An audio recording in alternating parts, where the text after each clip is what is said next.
Let me show you the easiest way to be able to add a realistic sky box inside Godot engine. So if you actually look at the Godot sky that comes by default, it just looks something like this. You can use HDR images, but there is actually a way to be able to add a very realistic sky with the light and everything very fast inside Godot engine without going to have to download a HDR image or whatever you want to use. So right now I'm just going to go to my asset lib and I'm going to type Sky3d, and I'm going to be using this Sky3d here. So once you click on it, you're going to be able to download that. So if you look at here, it has different kinds of sky you can be able to use.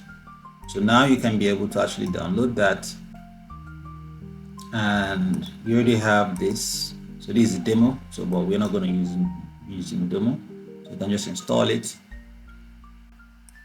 So you click OK and you can remove this now. Now let's go back to our 3D scene. I'm going to first go into my project settings and look at my Sky3d. So I already have my terrain turned on, so I can just turn on my Sky3d. So once I turn it on, so just come in here, right click and type sky. So you have your Sky3d and Sky Dome. So I'm going to be using my Sky3d, and immediately you're going to just have a very nice sky all over your scene. So you have you can increase the light if you want to. You can be able to change it however you like to.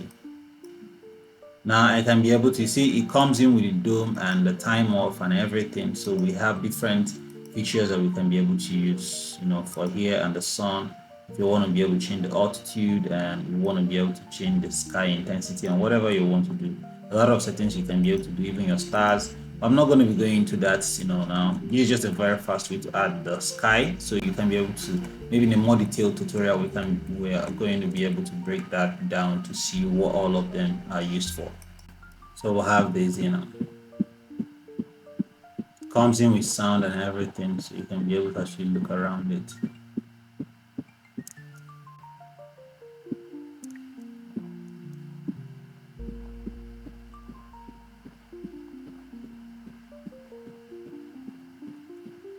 So that's all how to add a very realistic sky inside Godot engine. So if you like the video, do like it and subscribe to my channel, and I will see you in the next video.